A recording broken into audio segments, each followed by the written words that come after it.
যতই দিন যাচ্ছে বেরিয়ে আসছে একের পর এক নতুন তথ্য। জানা গেল উসমান হাদির হত্যার পিছনে আর কেউ নয়, মির্জা আব্বাসী জড়িত। ঢাকা ৮ আসন থেকে নির্বাচনের জিতার জন্য হাদিকে পরিকল্পিতভাবে এই দুনিয়া থেকে শেষ করে দিয়েছেন মির্জা আব্বাস। এবং মির্জা আব্বাসকে নিয়ে লাইভে এসে একই বলেছেন শুটার ফয়সাল।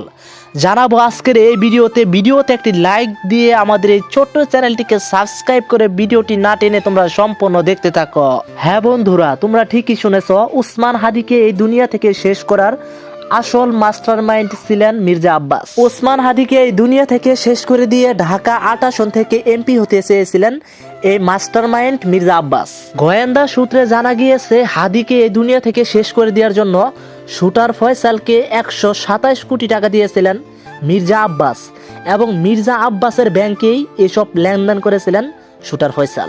এতে সাধারণ জনগণের প্রশ্ন, ঢাকা রাজধানীর বিজয়নগর এলাকায় প্রকাশ্যে হাদিকে গুলি করার পর কারো সহযোগিতা ছাড়া কিভাবে পালিয়ে গেলেন শুটার ফয়সাল, তাও আবার ইন্ডিয়াতে। সত্যটা আর চুপ থাকবে না, এবার বেরিয়ে আসতে চলেছে আসল ভয়ঙ্কর তথ্য। এবং বন্ধুরা, ইন্ডিয়া থেকে লাইভে এসে সব সত্যটা বলে দেয় শুটার ফয়সাল।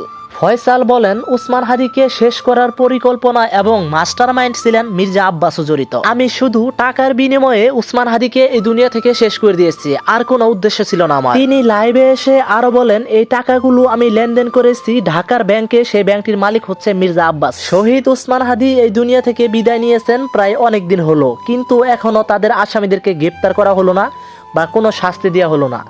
এই দাবিতে এখনো পর্যন্ত এই দেশের মানুষেরা বিক্ষোভ মিছিল করে যাচ্ছে। সাধারণ মানুষের আরো দাবি, কেন এখনো পর্যন্ত গ্রেপ্তার হচ্ছে না উসমান হাদির আসামিরা। সাধারণ মানুষেরা বলছে, যে পর্যন্ত হাদির আসামিদেরকে গ্রেপ্তার করা না হবে সে পর্যন্ত এই দেশে কোনো নির্বাচন হবে না, এবং শুটার ফয়সালের বাবা মা এবং স্ত্রীকে যেন ফাঁসি দেওয়া হয়, এই মন্তব্য জানাচ্ছে তারা। শহীদ বীর যোদ্ধা উসমান হাদিকে নিয়ে তোমাদের কিছু মন্তব্য থাকলে অবশ্যই কমেন্টে লিখে যাবা।